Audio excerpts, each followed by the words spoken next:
Hello, everyone. Welcome to the GameKraft GameKast on the GamerAccess.com. You are probably listening to this on Tuesday. We are recording it on Sunday. I am your host, Bronson, joined by the ever awesome Anthony Ta. Thank you. Hello, everyone. I am so tired. I just had the longest week. So how about you, Anthony? How you doing? I've had a very lazy weekend. I'm jealous. I'm the most It is jealous. the most lazy weekend ever. It's like, well, here's the thing. This hasn't happened to me for, like, really long time. It's just a day. It's like it was my first gaming binge day I've had in months or years, maybe. Yeah, I have not had one of those in a while. Like, it bums me out because I love doing them. I love those days where I just order a pizza, like order two pizzas, stay in, play a game, and eat pizza. Like I miss doing.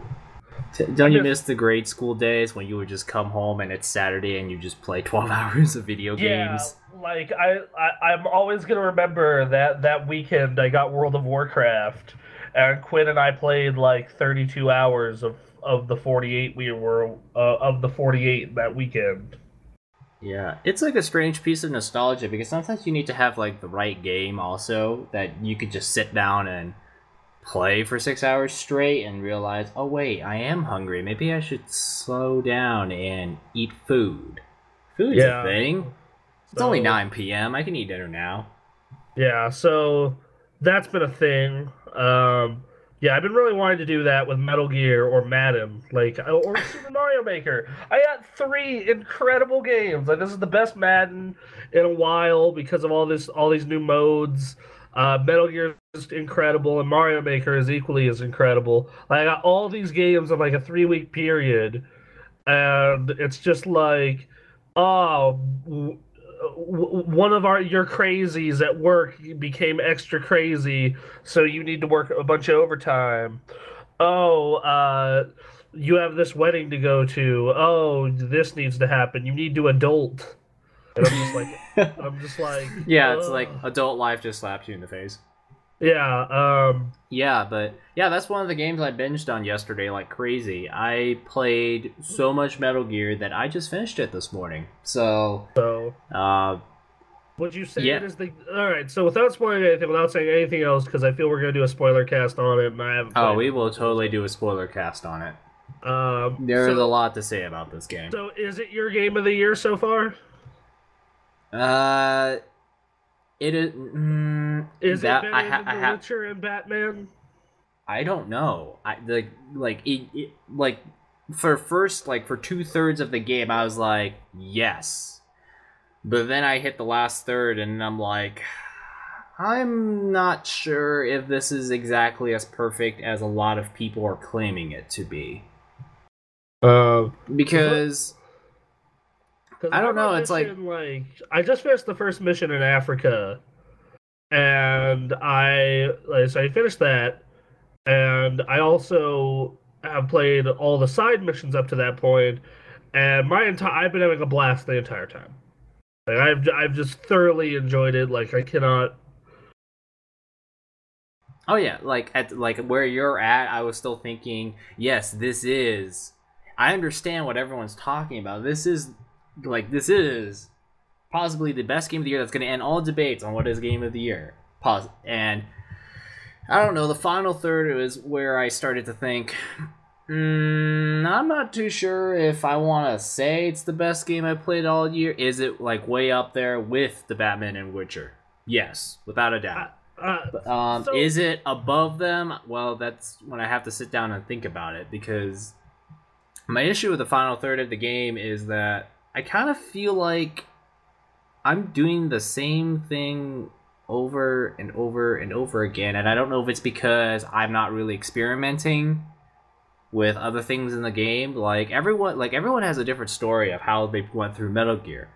Like, from how you play it sounded like you play it like Batman. Knock out their comms, isolate them, and then take them out one by one. The way I play it is just kind of more like traditional, just sneak around, hope they don't notice me, and if I hit reflex mode, I would just shoot a tranquilizer into that face, and oh, they're knocked out. Time to full taunt them out, which is very funny because in old Metal Gear games, you had to like dump them into trash bins not to be noticed. Now you just full taunt all of them out, and you're just like, oh, easy, simple. But I feel like I'm kind of doing the same thing. I feel like I'm not really exactly wowed as much as I did the first 2/3. Like, maybe that's because I'm still early in the game, but like, I approach every camp differently. Like, that first mission in the rain in Africa at night, at least that's what it was for me, was like, okay, I have this new sniper rifle. I'm going to scan everyone here to see who is worth kidnapping. Then I'm going I just kidnap everyone. I kidnap as much as I can because I need that R&D leveling.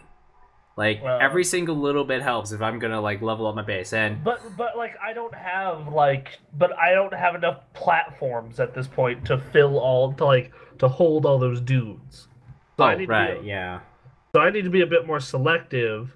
So I'm just like, so I was like, I scanned. So that, all right. So you remember that first Africa mission when you get to the oil platform? You're like, all right, I have that the high ground. stuff is effed up once you finish it. Yeah, I have the high ground. It's raining. It's nighttime. I bust out my sniper. I pop a couple dudes. Move to a new spot. Is it silenced? No. Oh man. That's why I had to keep moving. Wow. Yeah. See, for me, it's like I like for me the way I do it is to not set the alarm off. Don't set alert off. Even though them being on alert status doesn't exactly bother me too much because if they find me, I just tranquil them in the face. Assuming I still have a suppressor. But yeah, you snipe them and you move. Run to a new spot. Snipe a couple, run to. And at this point, I've thinned out the herd enough to where it's like, all right, they're aware of my presence, but they don't know where I am. So I start sneaking in, and I like I sneak up on the guys I want to kidnap, trank them. At this point, it's almost an empty base. Plant the bomb, plant the C4, run away, blow up the C4, and then escape into the jungle. And it's just like, hell yes, that was awesome. Yeah, that mission is pretty good, and man, like the stuff you see at the end of that mission is, that is messed up, really messed up. But like very good game. It's really strange because Metal Gear 5 Ground Zeroes looked like more Metal Gear 4, with its big set pieces and that really grueling scene. And I remember we said, wow, if this is Ground Zeroes, what are they going to do in the Phantom Pain? And from what I saw, not much of that actually happened in the Phantom Pain. If anything, there wasn't really a scene in the game where it exactly was really jarring to watch. So, like, you can't really set Nincat to like 99% of the game. When really I was expecting, because of Ground Zeroes, you would be like, oh man, what's going to happen in Phantom Pain if this is the prologue? Right. So I don't know if this is like something Konami did or so far, other than some of the torture scenes, I've been like, and the intro, I've been like, this is pretty tame. Yeah, it is very tame. Story is. The thing is that the story is just kind of, yeah. Well, yeah. Like but it's like it's actually one of those games where it's like you really don't care. I don't really care much about the story. Like in the case of Metal Gear 4, because of the fact that you're sitting there watching 2-hour cutscenes, the story does kind of matter. The story does matter a lot when you do a 2-hour cutscene. But in Metal Gear 5, because you don't really have that many giant set pieces or super heavy story, that's actually pretty rare. You actually don't really care too much about the story. It's just kind of a lot more open, and so we've got a contract for you to do this. Hey, one of our guys got kidnapped, get him out of there. Hey, this guy's working with this person, and we need you to eliminate this guy. It's a lot more like little small missions instead of like one gigantic, thick, giant truck of plot moving forward.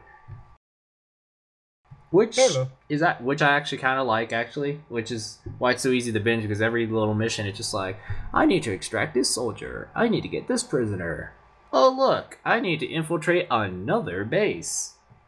Let's see if I can get into that base without setting any alarms off. So, and I like how every mission has like a checklist of stuff you need to do, and you don't need to do it all at once. So it gives you incentive to go back and play that mission. So it's like, okay, I did everything here except blew one truck up. So I need to blow one truck up on my next run of it. And it gives you, and the S ranks combine give you incentive to go back and play missions. I did get I think I got maybe only 3 or 4 S ranks on the main missions. Unintentionally, just me playing it normally, and that's like with me tranking everyone and not setting any alarms off, which is fantastic. Um, so this game does have a lot of little details though, and I think I'm gonna read you some of them to kind of blow your mind. Blow my mind away. So if you stun or tranquilize an enemy and they fall into a puddle, they will drown to death. Yeah, If, okay. if Big Boss gets severely injured on a mission, he will be hooked up to a blood bag in the helicopter between missions. I saw that one. That one was the one that made me go, "Oh crud! I need to get this dude back to base because he needs help." I saw that one. If Big Boss goes days without showering, enemies will smell him and investigate the area. Wild animals may even think he's dead. You also get flies, and I also heard that if you are really accepted early and you return to base, Ocelot will do something about it. On you. Yeah. Throw water on you. Another way to wash off blood and whatnot is walking around in the rain. Yeah. Cardboard boxes will fall apart in the rain. So like ramen. Yes, this can be distressing to the guard trying to ogle the poster on the box. Let's see. The fastest way to travel around Mother Base is to actually mail yourself to other platforms. Do what? Yeah, and you can actually deliver yourself across different enemy outposts by grabbing invoices from desired delivery points and having the right type of cardboard box. Ah. If you happen to destroy comms equipment from the mission C2W and free roam before accepting the mission will end during the opening credits with a surprised Kaz congratulating you on being so efficient. Okay. Let's see. Pointing a flashlight at a guard with night vision goggles will blind them. Makes sense. Yes. I actually never do any of my missions at night ever. It's all during the daytime. Really? Yeah, like I don't know. That's just the way I do it. It's just like, okay, time to start the mission. Let's come fly in at 0600. Don't know why, because I imagine at nighttime with them using the spotlight around, I get really paranoid that spotlight's gonna land on me and they'll notice me for sure. Whereas in the daytime, they're not as active in the watchtowers. They just do a generic scan of the area, and you can just tranquil them and hope they don't fall over. So here's a cool one. This one's really cool. Tank drivers will honk their horns to wake up enemies nearby allies who have been put to sleep. I've had that happen before. And you can Fulton a cargo container and quickly hop on to ride back to base. That I did not know. You can drop supply crates on enemies' heads to knock them out. Yep, we heard that one. You can blow the treads off a tank with C4, a la Saving Private Ryan, to immobilize it. You can use the water gun to fry the electronics equipment in a base. Yeah, I was wondering why they put a water pistol. I thought it was a joke. No, you can use it to fry electronic equipment. So cool. Another way to take out comms without using C4. Perfect. Let's see. If you call in an airstrike of sleep gas but don't wait long enough, you'll knock yourself unconscious. Okay. Let's see. If you log in on your birthday, Snake gets a cake and a cigar. I'm assuming it's your character's birthday.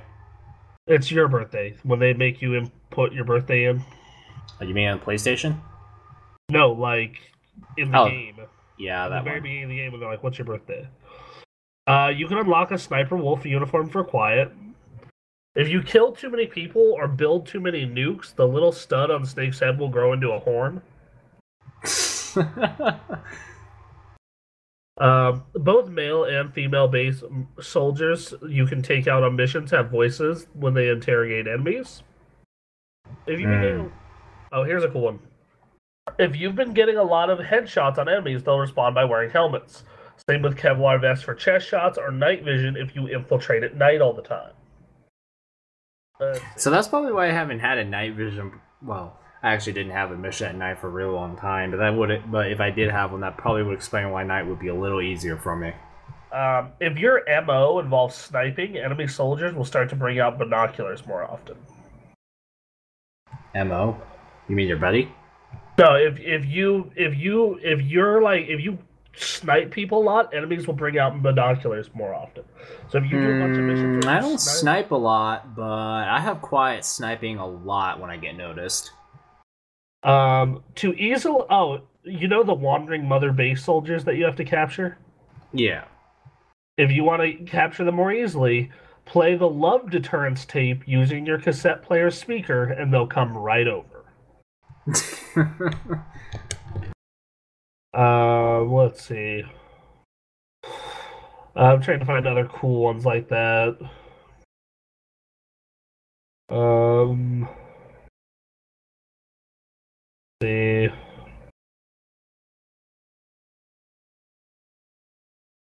See, sometimes if an enemy spots you in a cardboard box, they'll report it, and it'll tell them to stop messing around.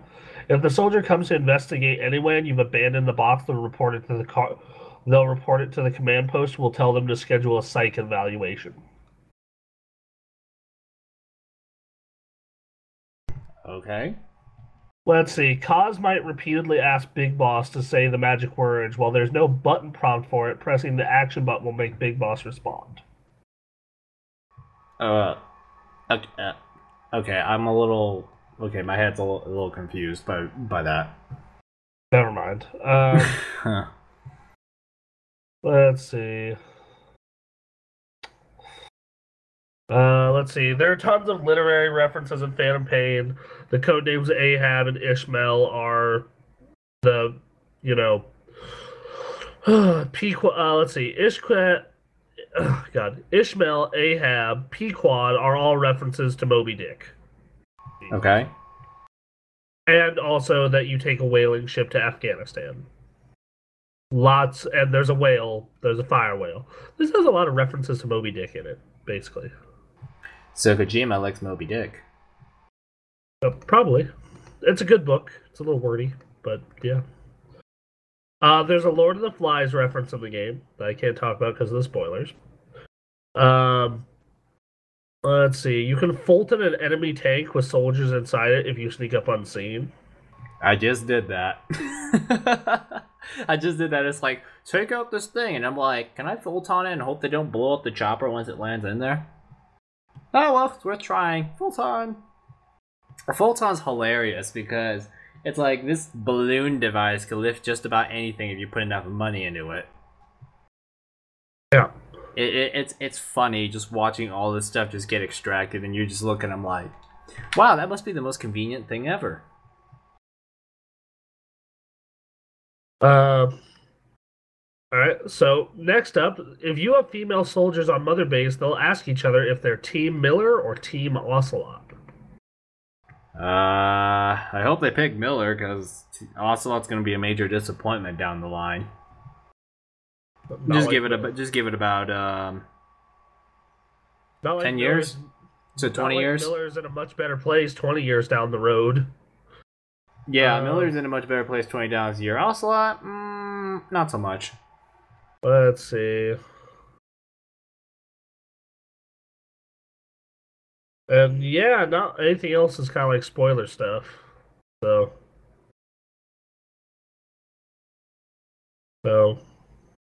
yeah. Details as always. Yeah, so Yeah, I remember when I played Metal Gear 4, the details in that game blew my mind away. So yeah, other than that, the girlfriend got me into playing League of Legends. Not on my own, like just repeatedly asking me to play League, and I finally said, "Fine, I'll play League." Oh man, that has been. Well, have you been telling her to play Heroes of the Storm instead? We play both together now. That is the trade-off. Is we'll play both together. Um, we both prefer our original game, but we'll deal. Like, I'll play. I am god awful at League. Like, I'm terrible at it. Um, and I'm pretty damn good at Heroes because I feel I have to be too patient to play League. It's the same reason that I only got to being like okay at Dota is you have to be really patient to be good at that game versus uh versus Heroes where you still have to be patient because there are towers and creep and all that, but you can kind of go a little crazier with it. Um, but yeah, I don't know. League, I understand it more, but even then, I'm still not. I'm like, why would you play this over the other two? Yeah, and I guess I have the reason, but Well, well, League is like, well, there is a reason why League is. I don't know if it still is. It's been a while since I looked it up, but but League is or was whatever it is the most popular game in the world. I think. it's definitely one of. Yeah, it's like one of the most popular games in the world, and I did play it for an entire summer, and I could see why it's so popular. Is because there is an extremely strong sense of competition in that game. When you win, it is like the greatest winning high, like one of the greatest winning highs in games or something like that. But when you lose, you're not going to end your day on a bad note, are you? So you just end up sitting there playing it for 4 hours in one sitting because each match is like 45 minutes. I forget what it was, like 35 to 45 minutes. One of my coworkers last night. One of my coworkers was playing it right before he got off shift, and he's like, "Fuck, god damn it, I don't want to go out on a loss." And I'm just like, yeah, if you lose, you don't want to end on a loss, but when you win, it feels so good you want to win more. So you don't really quite get out of it unless you really have to. It's like, oh man, I gotta eat food. I'm too hungry right now. Like you just keep going, and that game is. League is not as. You don't have to be as crazy intense about keeping up with League as you have to with Dota. Like, I looked at Dota and I'm just like, someone has to teach me this game. I can't learn this on my own. Like, there's some things about Dota that I feel I just can't get into it unless someone teaches me. League is just kind of more like that middle ground where, yeah, it is not as hardcore or as perfect as Dota in a way, but at the same time it's still extremely competitive and isn't like a Smash Brothers type of game. I kind of feel the same way about both because I had friends to teach me Dota and I'm having someone teach me League, but even then, like, it's not like the learning curve with Heroes, which was like I log in and because I know the basics of MOBAs, I can start being competitive immediately. Yes, with League, it takes a lot of effort, and I understand like Heroes takes effort too, but League, it's like you have to put in a lot of effort and concentration to get good at it, but it isn't as crazy high as Dota. It's also like another big thing for me is like coming off of Heroes, like going from League to Dota to Heroes to Dota to Heroes to League and constantly switching between League and Heroes is I'm not sure, like it's just I prefer the fact that Heroes is more action oriented, I guess. Where it's like Heroes they want to get you to fighting other people immediately almost. Like except with the exception of like two of the maps, most of the maps in Heroes are like go fight dudes. Like yeah, you like spend your first 2-3 levels fighting creep. Now go fight other fucking people. Versus League, which I've noticed is like I'm gonna sit here, I'm gonna kill creep. I'm gonna sit here. In early game, that's actually what you have to do a lot of the time. Right, I get like that. Like the thing I've noticed about early game is that when you have like two sides that are about the same as far as ability and skill and all that stuff, you can't really afford to make a mistake early in the game, because if you do, you just gave the other team a big advantage. Because that leveling and that gold and getting that getting those builds done is really important. And it's a massive like team effort too, because this is one reason why League has one of the most toxic communities in video games, is because it is very team orientated and it's very objective orientated. Yeah, kills matter, but it's not the way to win. We were straight up playing bot matches and people were being dicks. I'm like, it's a fucking bot match, people. Chill the fuck out. Yeah, I'm not joking. I can't, like, I've had a lot of times when I was like harassed, which is like, why the hell did you run away? And you know, lots of expletives were being thrown at me. And I, like, the back of my mind was like thinking, the reason why I'm backing away is, one, I'm like the most squishable thing out there. Two, there's 5 of them, whereas there's only 2 of us. And 3, I highly doubt me staying there 0.5 a second longer is going to change anything, because we're losing really badly, and me being there isn't going to really change that we're going to lose really badly. We might as well do what we can to not suck as much. I think trying to apply logic to the internet sometimes doesn't work out, so you just kind of ignore them. One thing I've realized playing Heroes that definitely I wish the other 2 would adopt is Heroes does some stuff to kind of like buffer new players, which is like, okay, you're new, but because of team leveling and a couple other things, like, it's not going to be as painful for you as a new player. Like, yeah, you're still probably going to get your ass beat a little bit, but, you know, it's not going to be, you know, entirely awful for you. Versus, like, if you are a new player going into Dota or League Online, you are just going to get wrecked. Yeah, everyone knows who the new guy is. Like, Heroes, you know who the new guy is. Like, probably like, in the case of League, with the exception of people making Smurf accounts, if you're low level in League, they pair you up with everyone else who is low level. And once you hit the cap, they pair you up into tiers. So they try to match you in certain groups of people around similar levels. And yeah, the system's not perfect, because you hear this thing called, you get elo stuck or something like that, which basically you are better, but because everyone around you sucks, you can't get out of your tier because you're not winning enough, because your teammates aren't good enough. Something like that. And yeah, in the case of Dota, if you suck, man, you really, really suck. Like, just watch us. Heck, you could like watch us this year or last year or the year before that. I was playing Dota. Yeah, it was really obvious that we sucked, because the kill count was like 3 to 50 or something. It was embarrassingly bad. But yeah, if you're new, it's gonna be really bad. And I haven't signed on to League for like a good I think it's been 2 or 3 years now. And I imagine if I signed on, I think I'm a level 22, 23, and I think the cap is at 30. It's been a while. Yeah, I imagine I would suck really bad, and everyone's just... And because it's League, I'm pretty sure they're going to get really pissed off at me. And that actually brings up another thing, too, is that upkeep.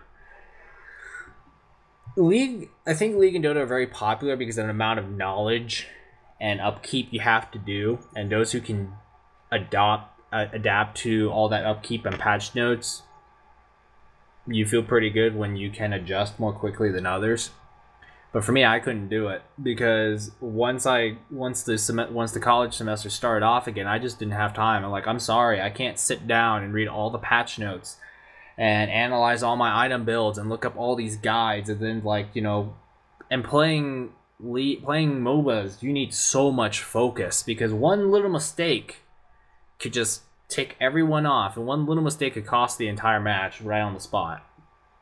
So you can't be too aggressive, and you can't be too cautious. And what has happened, one of the characters I played in League all the time was Kale, and well, it was fantastic, really, in the time that I played it. Sometimes I would just come in as a giant wrecking ball, and it's amazing. But in patch 4.0, I think, they changed Kayle to a much more support-oriented character. So if I were to come back, I can't play her the way I used to. I have to freaking relearn like how to play that character completely. And I just don't have the time to do that. So, moving forward, we got a little bit of news before going into before calling it a week. All right, so first up is Amazon currently has a special PS4 bundle. Ooh. It is the white Destiny PS4 with all that gold engraving and that cool like galaxy map. And Metal Gear Solid 5 for $400. So you basically get Metal Gear for free. And I haven't played it yet, but from everything I'm hearing about Taken King, it is fantastic. It is what Destiny should have been at launch. So I do have a question about Destiny that's sort of a bit related. My PlayStation Plus subscription ran out, but I put the Destiny disc in, and I was still able to play the games. I'm like, so does that mean I'm locked out of the Crucible mode, right? Yeah, but I can still do missions just only by myself. Yes. Okay. 17 gigabyte patch that.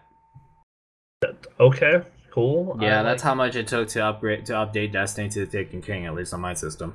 Like I said, I intend to check Taken King out once the holiday season ends and I'm done playing all these new games.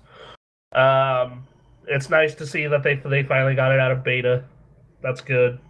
The whole paid beta process, that was really annoying. I think that's probably the last time I'm going to pay for a beta. Yeah, I agree. But that, it's a great game now. It's just such a shame that it had such a long beta period. And the fact that it had some snafus along the way, like they decided the composer wasn't cooperative anymore. Yeah, the Marty O'Donnell so they fired him. Like the Marty O'Donnell thing, that's shitty, and it actually makes me want to avoid Destiny. But like I've already paid for the game, so just whatevs. That's a pretty good bundle, eh? Like that is a legit bundle. I think it's a good bundle. I'm very excited for the kind of bundles that will happen this holiday season. I mean, like that's the thing. I'm gonna have an Xbox One very soon, but I don't know when I want to buy it. Like it's like. I know I really want Forza 6, but I can wait until, if I have the patience, I can wait until late November, and they'll probably throw in Forza along with like 2 other games in there. I know right now the PS4 has the following bundles for the holiday. They have the one I just mentioned, the regular Destiny one, which is the same thing without Metal Gear, the Star Wars Darth Vader one, the Star Wars regular one, the Last of Us, Uncharted, and the Batman ones. So, I don't know. If I was buying these for someone, I'd probably get the Destiny Metal Gear one because more games. If not, I'd probably get them the Uncharted one if they've never played it. I would go for the Destiny Metal Gear one because think about the amount of playtime you just got with just those 2 games. Well, yeah, like Metal Gear, like I binged on Metal Gear, and it was one of those games where it was like I need to play more. Put the disc in, need to do more missions. And in the case of Destiny, if you have friends to play it with... Which you probably do, because if you have friends who own PS4s, they own Destiny. Yeah, Destiny is pretty much one of the biggest games out there. So, biggest games out there, at least on the console, so there you go. I am saying if you are not interested in Destiny or Metal Gear, for whatever reason you want other games, like that Uncharted bundle, that's a pretty sweet deal.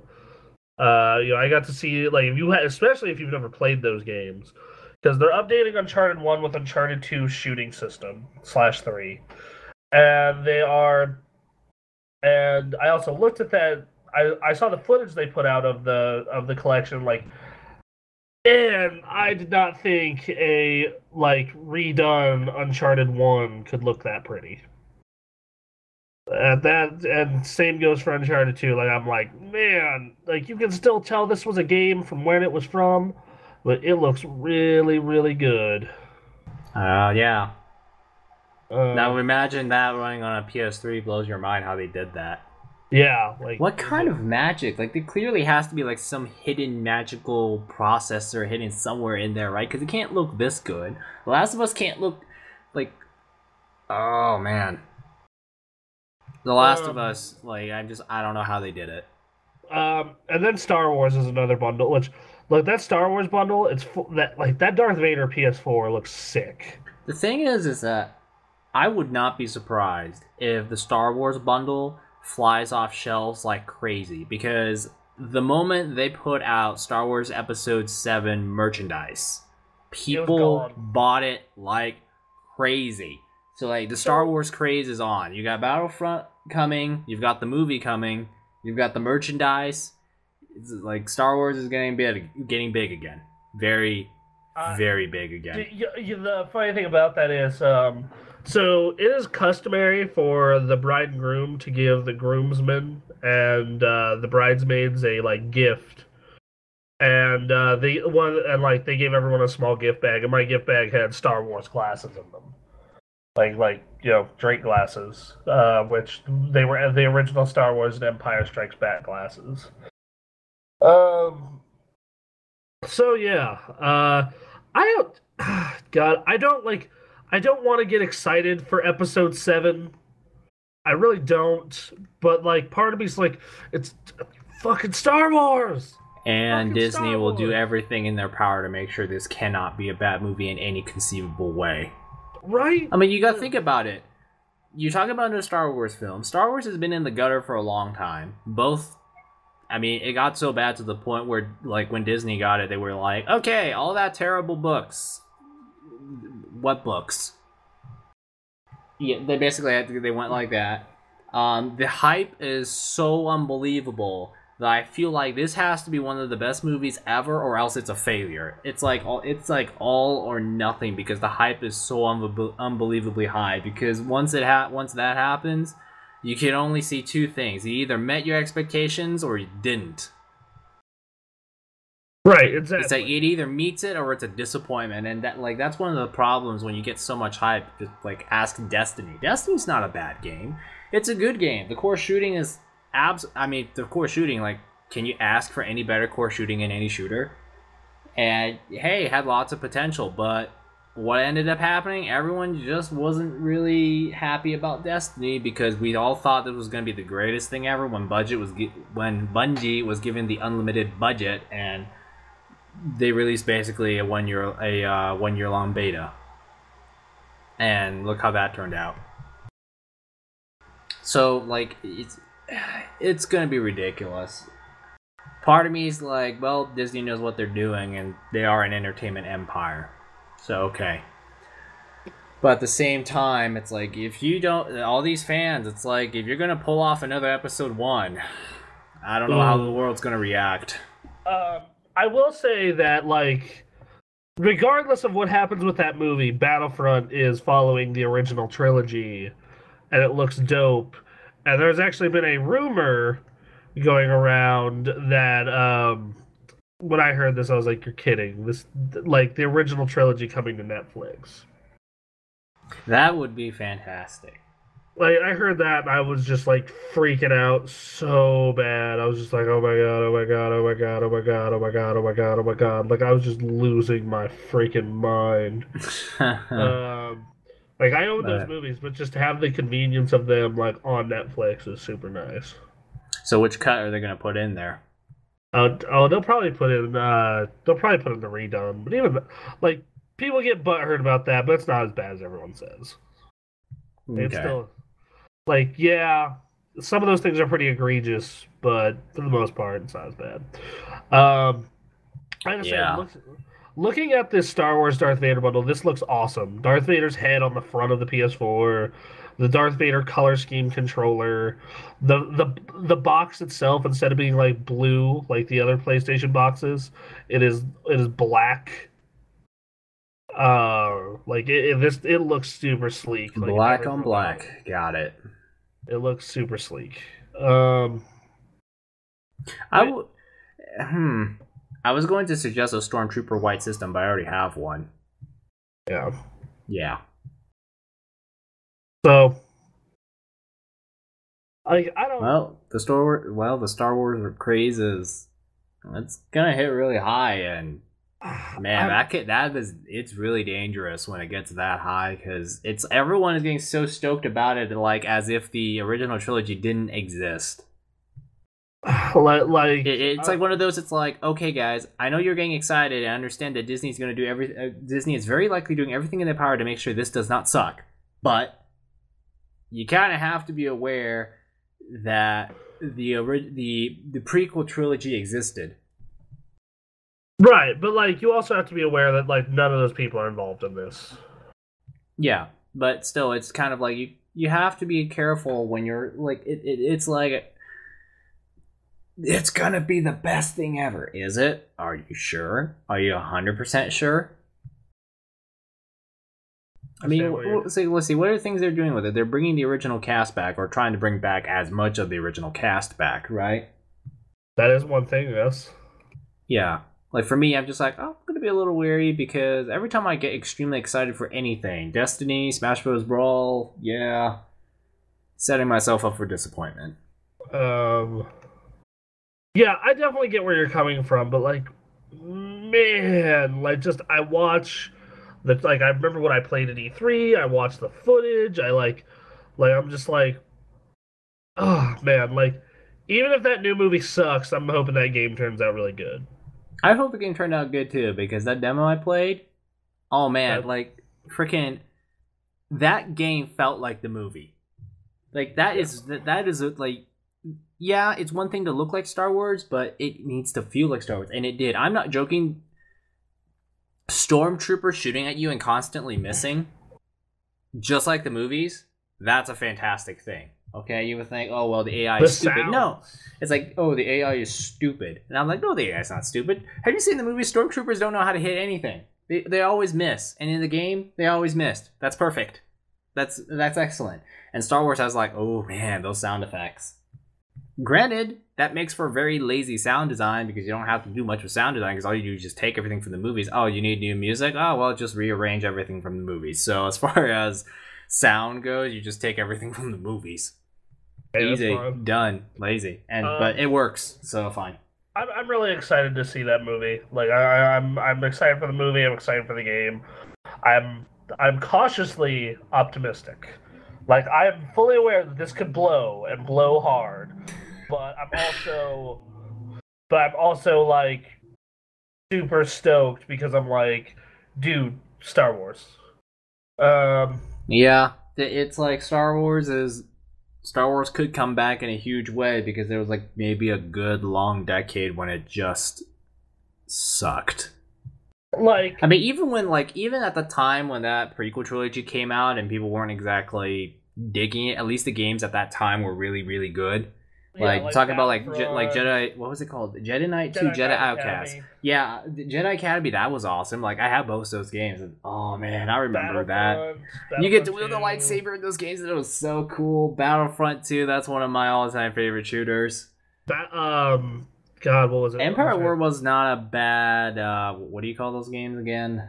It's like Age of Empires. Oh yeah, I know what you're talking about. KOTOR. Real-time strategy? Yes. Yeah, real-time strategy. Knights Old Republic. Yeah, that's a favorite. Republic Commando. You know. That GameCube launch game, Rogue Leader. Rogue Squadron 2, Rogue Squadron 3, both of those. I think we took a look at that game, didn't we? And I looked at it, I'm like, wow, this that game still holds up pretty well. Yeah. But yeah, even when the prequel trilogy was around and everyone wanted to hate episode 2, the games were still good. Because episode 2, like, here's the thing: episode 1's not as bad as everyone says. Like, it's all right. Shut up. Like they didn't really. See, that's what I'm worried about. Is that if episode 7 comes out okay, even though it is okay and there's nothing really terrifyingly wrong with it, everyone will hate it because it wasn't as good as episode 4, or 5, or 6. And then you have episode 2. Episode 2, which is garbage. Love story. Like even like so much filler, so much bullshit. Like no, that game was awful. And then there's episode 3, which I think episode 3 is actually a pretty good movie. It's alright. Episode 3 is not a bad film in any way, shape, or form. It was okay. I think that movie doesn't get enough credit. Like that. Like, Everyone just wants the. I just remember in the late 2000s, everyone basically just took that end line "no" and just threw it out everywhere on the internet. yeah, well, yeah, that was funny, but I mean, like the movie as a whole, I was like, this is good. This is a good flick. It has good action scenes. Pacing is right. I'm never really bored. You know, like they are setting up Darth Vader in the correct way. Yes. So good on them. That's basically what I'm saying. So yeah, there's that. Anyway, Star Wars. That's the thing. So that is the thing, and the craze is gonna get really, really real. We should soon. watch 4, 5, and 6 before 7 comes out, Anthony. We should. Yeah, like, I think that's something we should do. We Get should. together and watch Star Wars. Yeah, binge on food. Yeah. No. Binge on food. Admired how like the first movie came out. What was it? 1979. Yeah, something like that. And I watched that film, and I'm like, I look at it like that's a 1979 film. That movie was so far ahead of what it was. I mean, you like all that work that they put into the set and everything was just like it's shocking. God, what was I gonna say? Oh, yeah, no. My girlfriend told me something funny. When we were talking about Star Wars, she was like, yeah. She's like, yeah, I haven't seen some of the movies, and I'm like, oh God, which ones has she seen? She's like, yeah, I've only seen the originals. I'm like, oh, okay, you're fine, you're good. You don't need to watch the other ones. I mean, you can if you really want to, but I'm not gonna bring this up in discussion. But yeah, Gotcha. that original trilogy, like Empire Strikes Back, is one of the greatest works of science fiction of all time. Like Empire Strikes Back is an incredible film, and then the original Star Wars is very important, and Jedi is just a very well made, well put together film. So, yeah. Okay. But yeah, so Star Wars. Yes. I never thought I'd be interested in Star Wars again. Like, well, there was a period when it was just. I did a video on how like Star Wars is stupid, but. Well, you gotta remember at the time period, which was way back before Disney bought it, before the Disney thing, it was kind of in the gutter. The game sucked. No movie was gonna happen.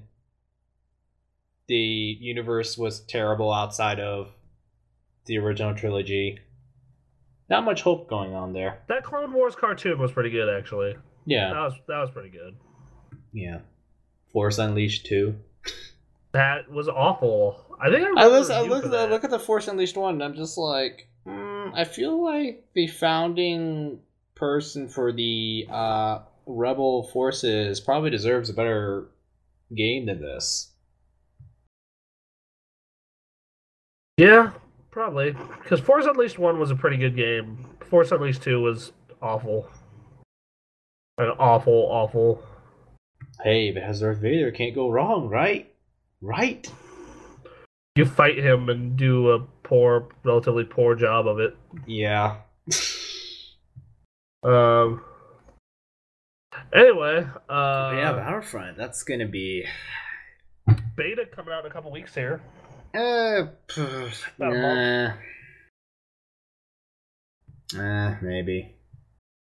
Yeah, maybe.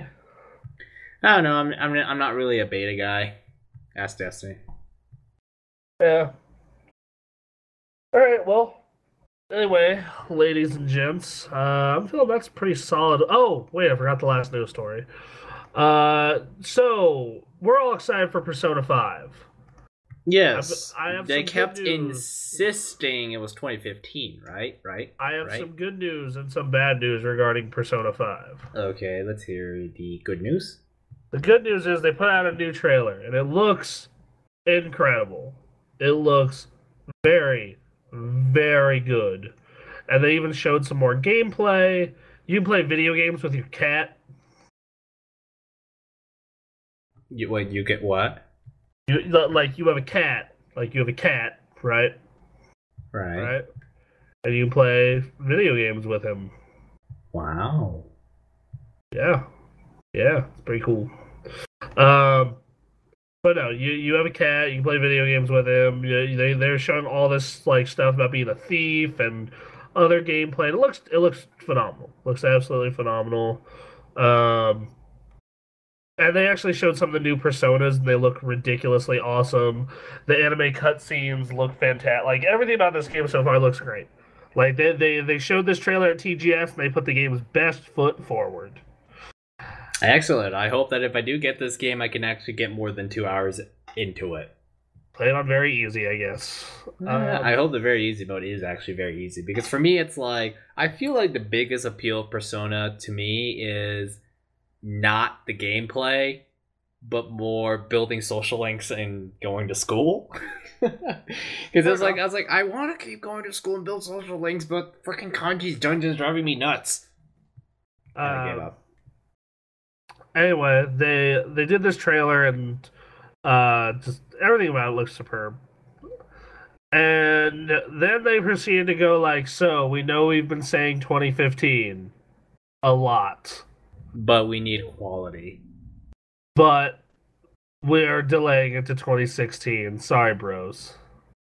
Well, at this point, we were kind of seeing it happening, right? Because they kept insisting, they kept insisting it was 2015, but it never really felt like a firm commitment when it's this late in the year. Oh, I completely agree. Like, I agree with you. I'm just saying that it's humorous to me. Well, next year better be the best year ever for PlayStation, and here we go. You got Persona 5 coming out in 2016. So, yeah. The year when your PS4 will finally feel like it is really, really worth it. Yeah, like with Persona and Uncharted and Street Fighter and Gravity Rush 2 and Yakuza's happening. Yakuza 5 and 6, like yeah. Your PS4 will now be really, really, really worth it in 2016. Yeah. Persona 5 looks like it has some of the Yakuza stuff. Like there's a fight club, there's baseball. Ooh, baseball. The new Personas look ridiculous. Like, they look ridiculously awesome. Like it's nice. So intense. Yeah, everything about this game I'm super jazzed about. Waiting for it is killing me though. Just they've been putting trailers out for this damn game since the end of 2014, and it is just killing me.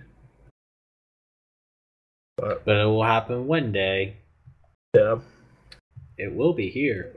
It will be. And like for me, I'm just sitting here and I'm like, so when's the next Zelda game coming out? It's coming out for NX, right? Right? Never. I feel like that Fire Emblem Fates is gonna happen on the Wii U suit before Zelda ever comes out on the Wii U, if it is even coming to the Wii U. Yeah. Alright, well. I have no idea what's going on. I was like, actually, the only Zelda game you get for Wii U is that Wind Waker remake. Sorry. New console, guys.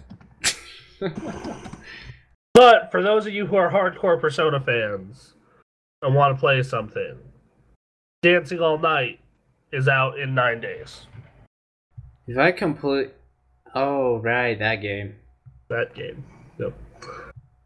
Vita exclusive, guys. Yep. That's a weird statement to say. Yeah. The Vita is still a thing. I played it at E3, and it was one of my favorite games at E3. I had a blast with it. So... Like, I sat down and I thought about it, and I'm like, wow, once I get an Xbox One, I will literally have everything except a Vita. And then I realized, oh good, I don't have to make any hardware purchasing decisions next year. After the computer upgrades and Xbox One, there's nothing left for me to get. And then I realized, oh wait, next year is my new cell phone.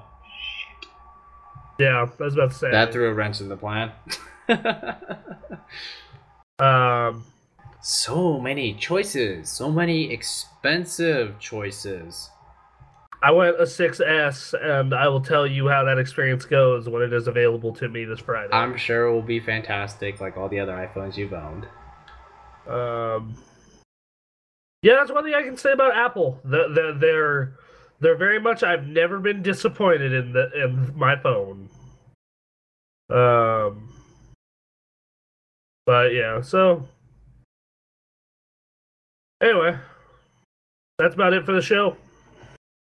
Cool. Please follow us on Facebook.com, TheGamerAccess.com, Twitter at TheGamerAccess, Twitch.tv/TheGamerAccess. We have a donation page there. Any donations are appreciated. It helps pay for fun things like capture cards, cameras, lighting, etc. So we can make badass content for you, microphones.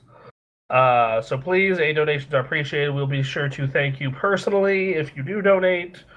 Yes. Have an excellent rest of your week. Bye. We love you.